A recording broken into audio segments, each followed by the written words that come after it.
Entonces, ahora vamos a ir a la segunda parte, que es para que conversemos un poquito o yo les muestro un poco de información respecto al sentido del olfato y el oído, ya que el oído es un poquito más complejo, pero es muy divertido. Yo creo que es de mis sentidos favoritos. Pero vamos a partir con el olfato, ¿ya? El olfato, chicos, es el sentido que está encargado de detectar y de procesar todos aquellos olores, ¿ya? Por lo tanto, es conocido como un quimiorreceptor, en el cual actúan como estimulantes todas aquellas sustancias o partículas aromáticas que salen de los cuerpos volátiles, ¿ya? Tienen que ser aromas que se puedan desprender y que tienen que ser solubles en agua. Es la única forma en la cual se puedan procesar y nosotros podamos finalmente percibir los olores o los diferentes aromas.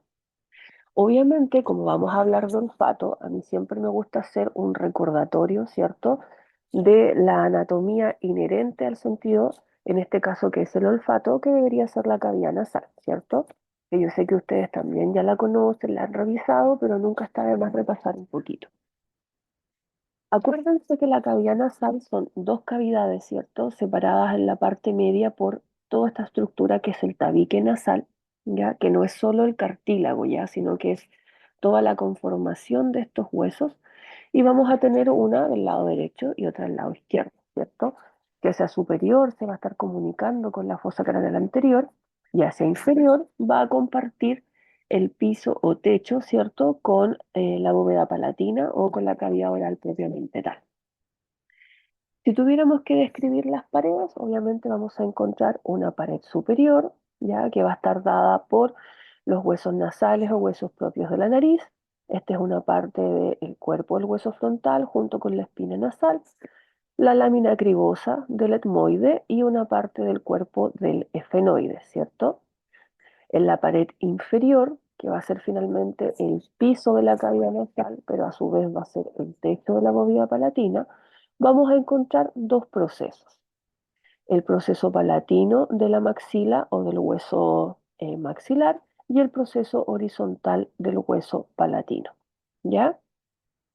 En la pared medial, que es lo que nos va a estar separando, ¿cierto? Una cavidad nasal derecha de la izquierda, vamos a encontrar todo el tabique nasal, que va a estar formada por la lámina vertical del hueso etmoide o perpendicular, con cualquiera de esos dos nombres, el cartílago nasal, que es este cartílago cuadrilátero, junto con los otros cartílagos alares que nosotros vamos a encontrar, y el hueso vómer, ¿ya? Y en una parte más posterior, la lámina vertical del hueso palatino, ¿ya? Y la pared lateral, que es como un poco más compleja, ¿cierto?, en su conformación, de anterior a posterior, proceso frontal del hueso maxilar, el uncus, ¿cierto?, o hueso lagrimal, los cornetes nasales superior e inferior, superior medio y el inferior articulándose solito, acuérdense que este llega solito, cornete o concha nasal, y la lámina vertical del hueso palatino, ¿cierto? Que va a estar delimitando toda esta cavidad. La gracia de esto es que toda esta superficie ósea, chicos, está recubierta por una mucosa, ¿ya? Que se conoce como membrana mucosa o también con el nombre de pituitaria, dependiendo de la nomenclatura y el texto donde ustedes lo estudien, ¿ya? Pero finalmente es una membrana que va a estar recubriendo toda esta superficie ósea. Y vamos a distinguir dos tipos, ¿ya? En su totalidad, toda la cavidad nasal va a estar recubierta por una membrana mucosa roja o respiratoria, que se llama roja porque está muy vascularizada, por eso tiene ese color o esa denominación. Y muy importante, en el techo, chicos, en el techo de la cavidad nasal es donde nosotros vamos a encontrar la membrana mucosa de tipo olfatoria. Por lo tanto, las células nerviosas que captan el sentido del olfato están acá, en el techo, ¿ya? En la membrana mucosa amarilla u olfatoria. Eso es súper importante porque es una diferencia importante entre ambas cosas, ¿ya? ¿Y qué características vamos a encontrar? Para percibir el sentido del olfato, chicos, lo importante es que las sustancias tienen que ser volátiles, es decir, que se puedan desprender aromas y que sean solubles en agua, ¿ya? De esa forma nosotros vamos a poder percibir el sentido del olfato. Básicamente nosotros podemos percibir 10.000 aromas diferentes y está considerado que el sentido del olfato, al igual que el sentido del gusto, ya están o favorecen la consolidación del aprendizaje. Es un sentido súper primitivo, ¿ah? El olfato junto con el gusto. De hecho, son filogenéticamente los más antiguos porque ayudaron mucho a la supervivencia. Nosotros a través del olfato podemos saber si un alimento está en buen estado o está en proceso de descomposición o es venenoso. Entonces, por eso se considera que son de los sentidos más antiguos y los que más nos han ayudado a la supervivencia. Y si ustedes se dan cuenta, la flechita va hacia arriba porque recuerden que en el techo es donde está toda la parte olfatoria, ¿ya? Todo lo demás es de vía respiratoria, pero el sentido del olfato está acá, en el techo, ¿ya? Y su representación cortical es el alocórtex, ¿ya? Que nosotros lo vamos a encontrar principalmente en el lóbulo temporal. El alocórtex, a su vez, presenta una arquicorteza, que son todas las conexiones que van con el sistema límbico, y la paleocorteza, que es la corteza olfatoria propiamente tal, que nosotros vamos a encontrar acá en el lóbulo temporal. ¿Ya? En rojito, el área periforme, el área periamigdalina y el área entorrinal, que nos van a ayudar, ¿cierto? Finalmente a procesar los diferentes aromas y a sentir el sentido, valga la redundancia, del olfato. ¿Ya? Pero esa es su representación cortical como la podemos ver acá.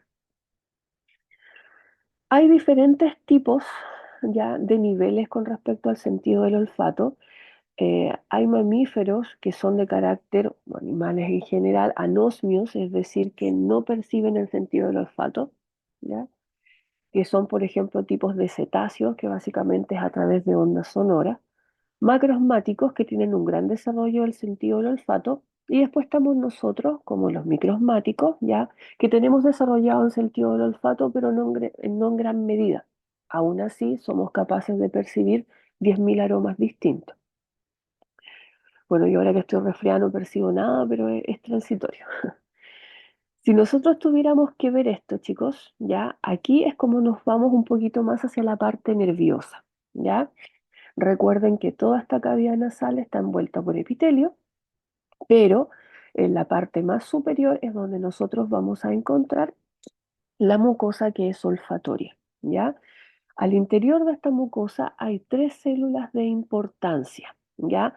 Hay células de sostén, que son las que van a estar dando el soporte, ya que se caracteriza además por la proyección de estas estructuras de las células olfativas, que son los cilios, que estas son las que captan las diferentes sustancias y se pasa la información a la célula olfativa. Y aparte de eso tenemos una célula basal, que es la que va produciendo constantemente el recambio de mucus, que se cambia aproximadamente cada 10 o 14 días. Cada una de estas células olfatorias u olfativas son las que van a captar ya las diferentes sustancias. Por lo tanto, aquí es donde nosotros vamos a encontrar las diferentes terminaciones nerviosas. Perdón, me adelanté un poquito. Todos estos filetes nerviosos que ustedes están viendo traspasan la lámina cribosa, que eso es lo que vemos acá, la lámina cribosa del etmoide, y se van a agrupar formando estas estructuras que se llaman glomérulos olfatorios, ¿ya? Entonces, las diferentes células olfativas, al traspasar esta lámina cribosa, se agrupan, ¿ya? Y la agrupación de ellas, pudiendo ser 3, 4, 5, 6, las que quieran, van a ir formando estos glomérulos, ya que se llaman glomérulos olfatorios. Y la agrupación de 15 a 20 aproximadamente glomérulos olfatorios nos va a formar esta estructura que es el bulbo olfatorio. ¿Ya? ¿Cómo se ve? Así. Yo creo que ese nombre lo han escuchado antes, pero por si acaso lo vuelvo a repetir. Entonces acá tenemos nuestra mucosa, ¿cierto? Olfatoria. Tenemos nuestras células olfativas con los diferentes cilios, ¿ciertos? Inmersos en este mucus. que son los que van a captar los diferentes aromas o las diferentes sustancias volátiles, se va a traspasar la información a través de su paso por la lámina cribosa y se van a comenzar a agrupar en los glomérulos olfatorios. La agrupación de 15 a 20 glomérulos nos forman los bulbos olfatorios y posteriormente este bulbo se transforma en los diferentes tractos olfatorios que nosotros vamos a encontrar, ¿ya? Y de esta forma es como sería la vía, ¿ya? La vía olfatoria básicamente está formada por 10 relevos neuronales, es una de las pocas vías que no tiene estación en el tálamo, ya no hay estación talámica, y son 3 neuronas. La primera neurona siempre va a estar acá, que va a ser nuestro receptor. Por lo tanto, la primera neurona de la vía olfatoria es la célula olfatoria. Aquí, si ustedes se dan cuenta, están atravesando estos filetes nerviosos, ¿cierto? La lámina cribosa y se agrupa en glomérulos olfatorios, donde vamos a encontrar la segunda neurona de la vía, que va a estar en el bulbo olfatorio. ¿Ya?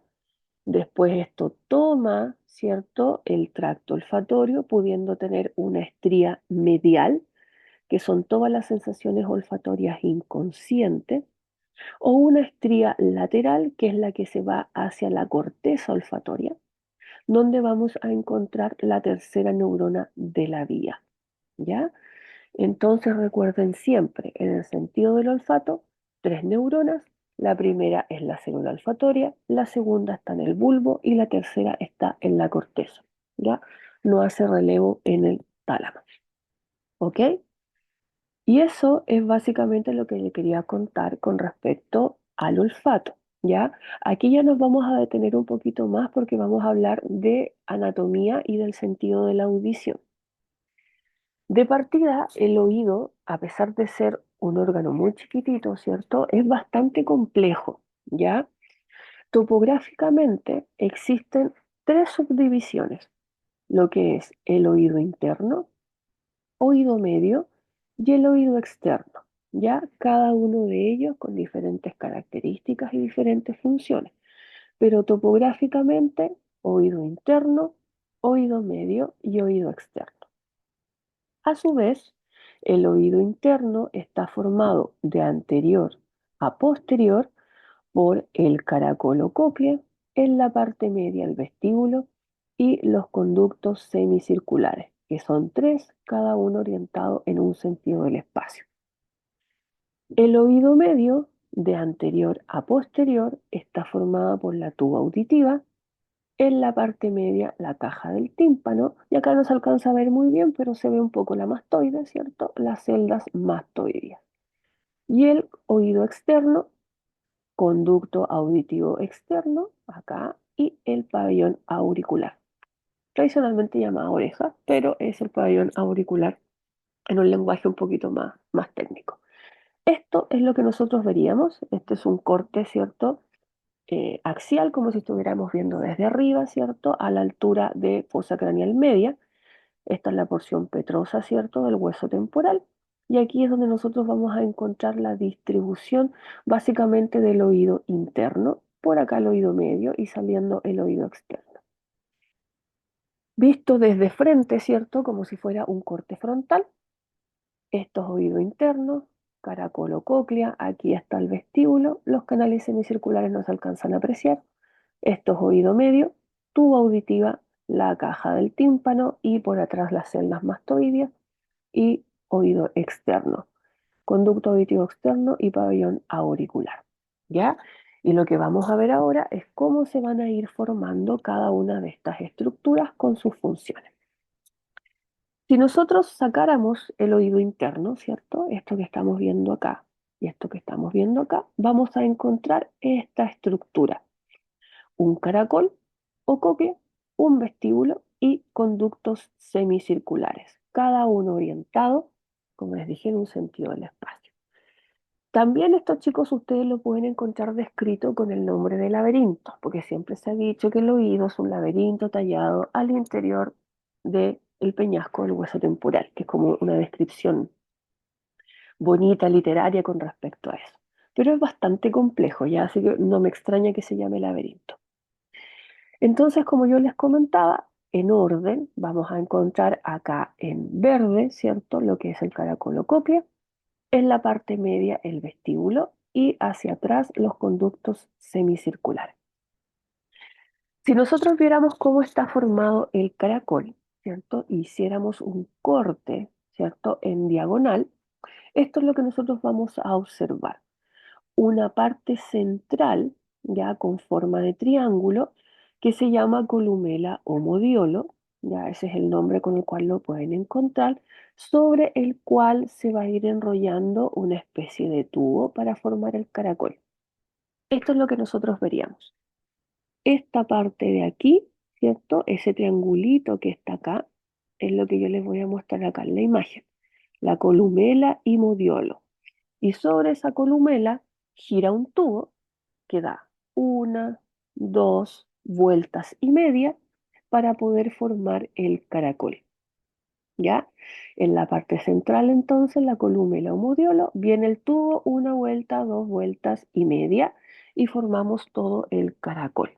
¿Ya? Al interior de este conducto, ya, o de este tubo, mejor dicho, vamos a encontrar esta proyección que es una cresta que nos va a servir para más adelante para insertarse unas membranas importantes que vamos a encontrar en el oído interno. Y esto genera también a su vez unas pequeñas perforaciones con un conducto, porque aquí es donde va a estar nuestra primera neurona de la vía auditiva. ¿Ya? Entonces la columela, el tubito, dos vueltas y media, no olvidar la cresta en espiral y el conducto espiral que se forma. ¿Ya? Esta forma lo vamos a ver. La proyección, ¿cierto? Aquí está la cresta y esto es como si estuviéramos viendo el tubo desde adentro, ¿ya? Y aquí es donde va a estar la primera neurona. Más imágenes de lo mismo, acá está la columela, ¿cierto? Y aquí el tubito dando vuelta y ahí se logra apreciar bien la cresta en espiral, ¿ya? Eso con respecto al caracol, ¿cierto? Conectando el caracol con los, con los conductos semicirculares está el vestíbulo, ¿cierto? Entonces, en la cara más inferior se va a conectar el caracol cóclea. Por arriba va a ir pasando el conducto auditivo interno con este conducto o acueducto del nervio facial. Recuerden que el nervio facial está en directa relación con el oído interno. Y una vez que pase por el conducto auditivo interno, da la primera rodilla, sigue todo el trayecto al interior del oído, da la segunda rodilla y sale a exocráneo por el foramen estilomastoideo. ¿Ya? Hacia la parte más superior y posterior vamos a encontrar los forámenes de entrada de los conductos semicirculares, la ventana oval con la ventana redonda que nos van a estar conectando con el oído medio y adelante me faltó marcar el promontorio que lo vamos a ver en la siguiente imagen. Esto es lo que nosotros vamos a ver. El caracol cóclea, ventana oval, ventana redonda. Este es el promontorio, que es esta proyección que nosotros vamos a encontrar ósea interna. Y todo este es el todo esto, perdón, es el vestíbulo. Y aquí están las entradas a los conductos semicirculares, que como yo les comenté, son tres, cada uno proyectado en un sentido del espacio. Por lo tanto, vamos a tener uno superior, uno posterior y uno externo, que básicamente son los responsables del equilibrio. Por eso están orientados cada uno en un sentido del espacio. ¿Ya? Y al interior, como ustedes se dan cuenta, de todo este oído interno óseo está labrado internamente, ya es como si estuviera hueco por dentro, ¿ya? El tema es que adentro de esto está recorriendo siempre endolinfa, por eso es importante para el sentido del equilibrio, ¿ya? Y ahí ustedes lo pueden encontrar descrito como laberinto membranoso, que es lo que vamos a encontrar al interior de este oído interno.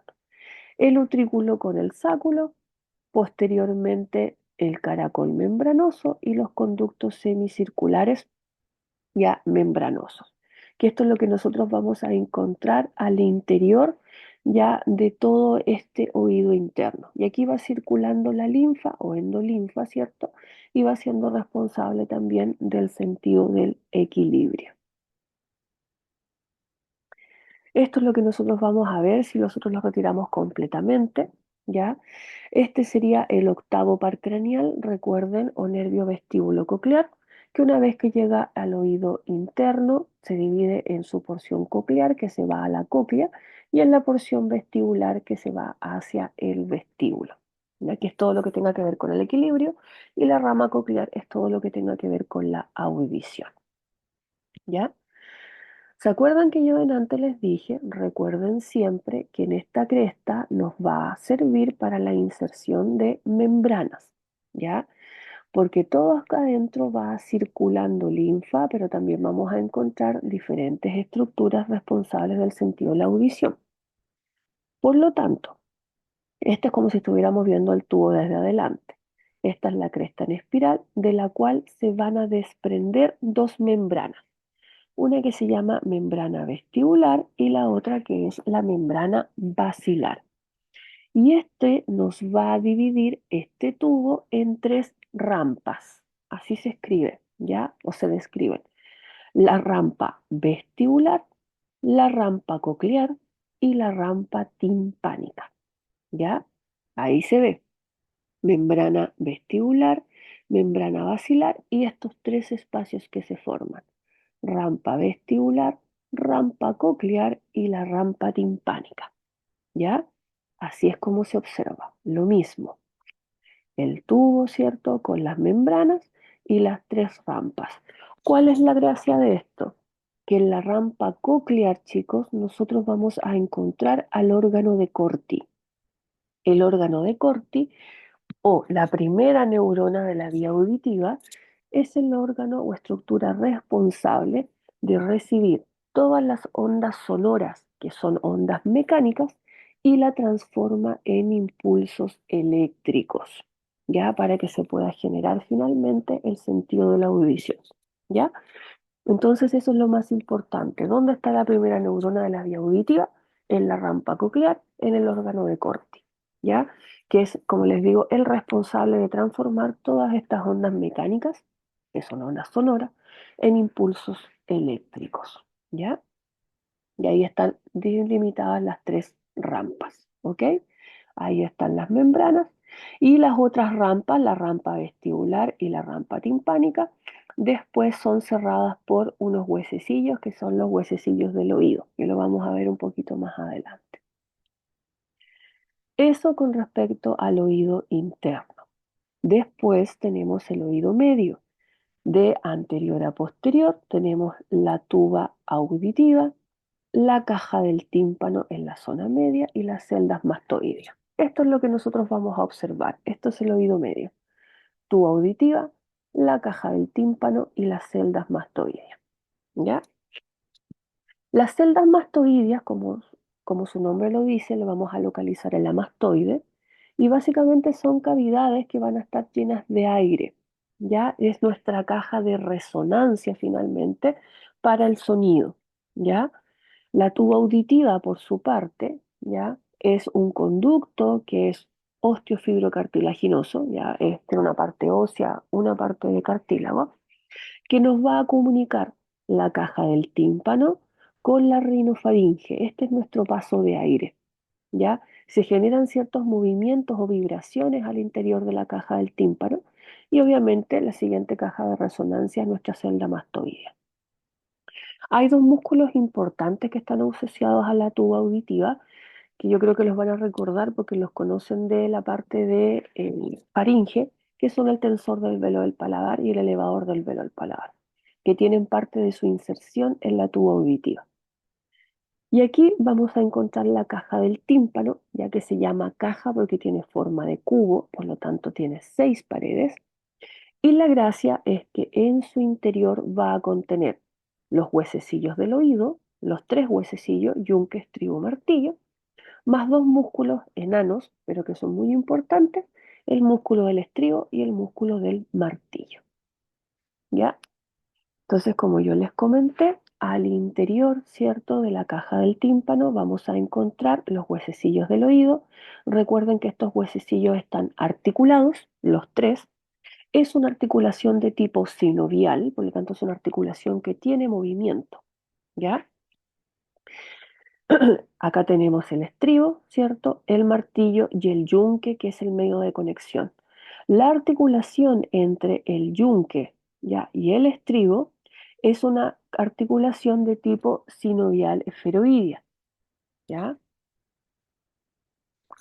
Y la articulación entre el martillo y el yunque es una articulación en silla de montar o articulación de tipo sinovial celar, ¿ya? Que no es sillar, es celar o silla de montar, para que más o menos vayamos recordando las articulaciones. Y así es como se va a observar, ¿ya? Aquí estamos viendo la caja del tímpano, esto es la membrana timpánica, acá está el martillo, el yunque articulándose con el estribo, ¿ya? El estribo es el que llega a cerrar la rampa vestibular que nosotros teníamos, ¿cierto?, en eh, el oído interno. Aquí están las diferentes partecitas, ya ustedes van a tener la grabación, ahí la pueden revisar con más detalle. Lo que me interesa que recuerden es que estos tres están articulados y que cuando van llegando las ondas sonoras, ¿cierto? Pasa el filtro por el tímpano, pero esto hace que estos huesecillos vibren, por eso están articulados, y se va produciendo, ¿cierto?, la depuración del sonido mientras llega al oído interno. Y como yo les había dicho, la caja del tímpano es un cubo, por lo tanto tiene diferentes paredes, son 6 paredes, y vamos a ir revisando básicamente la conformación. No es obligatorio que se sepan, obviamente, cada una de las paredes, pero que se entienda la anatomía general o la descripción general, ¿ya? La pared interna, ya de la caja del tímpano, obviamente va a ser la pared más externa del oído interno. Por lo tanto, ¿qué es lo que vamos a encontrar? Vamos a proyectar acá. Acuérdense que esto es el conducto auditivo interno, este es el conducto o canal del nervio facial, la ventana oval, la ventana redonda junto con el promontorio, ¿ya? Y la salida del conducto semicircular externo. Eso es lo que nosotros vamos a encontrar en esta pared, ¿ya? Aquí vamos a comenzar a armar la caja. En la pared anterior vamos a encontrar dos cositas: el foramen para el músculo del martillo o para el conducto del músculo del martillo y el foramen de ingreso de la tuba auditiva, porque recuerden que de aquí para allá va la tuba auditiva. En la pared posterior vamos a encontrar la segunda parte del canal del nervio facial, esta estructura que se llama pirámide, que sirve para la inserción de uno de los músculos que están en la caja del tímpano, y esta forma de triángulo que se llama additus adamtrum, que básicamente es la entrada a las celdas mastoideas. En la pared superior vamos a encontrar una sutura, que ustedes la conocen bien, que es la sutura petrotimpánica. En la parte más inferior vamos a encontrar el golfo de la yugular, y así es como nosotros veríamos la caja. Y en el interior, el estribo con su musculito, que es el músculo del estribo, y aquí articulado el yunque con el martillo. Todo esto con su músculo, que es el músculo del martillo, y todo esto cerrado, ¿cierto?, en su pared externa a través del surco timpánico y la membrana timpánica. ¿Ya? Creo que me salí. ¿Se sigue viendo? ¿Sí? Ya. Y como les digo, la membrana timpánica. ¿Ya? Y así es como nosotros vamos a encontrar la caja, ¿ok? En la parte media, hacia atrás las celdas mastoideas, hacia acá la tuba. Y eso es lo que nosotros vamos a encontrar en el oído medio, ¿ya? Y por último nos queda el oído externo, ¿ya? El oído externo está formado por el pabellón auricular, que es lo que estamos viendo acá, y el conducto auditivo externo. ¿Cómo se ve esto? El conducto auditivo externo, chicos, no confundirlo con el interno, el externo, ya es este conducto ubicado entre el pabellón auricular y la membrana timpánica, ya mide aproximadamente 15 a 20 milímetros Y se describe que posee una porción que es puramente cartilaginosa, que es la parte más externa, solo con un tercio, y una parte ósea, que son los siguientes dos tercios, ¿ya? La gracia de esto es que en su inicio es una continuación de la piel. Por lo tanto, aquí nosotros vamos a encontrar folículos pilosos y vamos a encontrar glándulas que son las responsables de producir el cerumen, ¿ya? A medida que nosotros vamos avanzando en este conducto, la piel se va haciendo más delgada hasta que se pierde finalmente, ¿ya? Al punto de que llegamos a la membrana timpánica y ahí pasamos a todo lo que es el oído medio, ¿ya? Y la parte más externa, que es el pabellón auricular, tradicionalmente lo que conocemos como la oreja, ¿cierto? Pero esto es una estructura puramente de cartílago, es puro cartílago, a excepción del lóbulo de la oreja, ¿ya? Que ahí ya no tenemos cartílago, es más tejido y grasa. Y tiene todos estos repliegues o esta forma porque lo que hace es captar las ondas de sonido y guiarlas hacia el conducto auditivo externo para que después todas estas ondas mecánicas vayan avanzando y se vayan finalmente al oído interno. ¿Ya? ¿Qué nombres tienen estas estructuras? La parte más externa y más proyectada es lo que conocemos como hélix, ¿ya? El hélix en la parte más inferior finaliza en lo que conocemos como lóbulo de la oreja, que es la única parte donde no vamos a encontrar cartílago. En el sector anterior tenemos el tragus, ¿ya? El tragus tiene proyectado, ¿cierto? En forma directa el antitragus, que es esta proyección un poquito más chiquitita, que se desprende del antihelix, esta fosa, que es la fosita triangular, que también sirve para la guía, ¿cierto? De estas ondas sonoras, perdón, ahí más adelante, y que finalmente todo este tipo de información sonora, ¿cierto? Va a llegar a esta estructura que se conoce como concha, ¿ya? Entonces, todo el sonido que va llegando, ¿cierto? Va a pasar por estos diferentes repliegues hasta llegar a esta estructura que es la concha y finalmente toda esta onda sonora se va a transmitir a través del conducto auditivo externo, ¿ya? Y después se va al oído medio y finalmente al oído interno. Ahí están los nombrecitos que me faltaban y listo. Eso es lo que le quería comentar, chicos. No sé si alguien tiene alguna pregunta, alguna duda, algo en que los pueda ayudar. Voy a detener la grabación.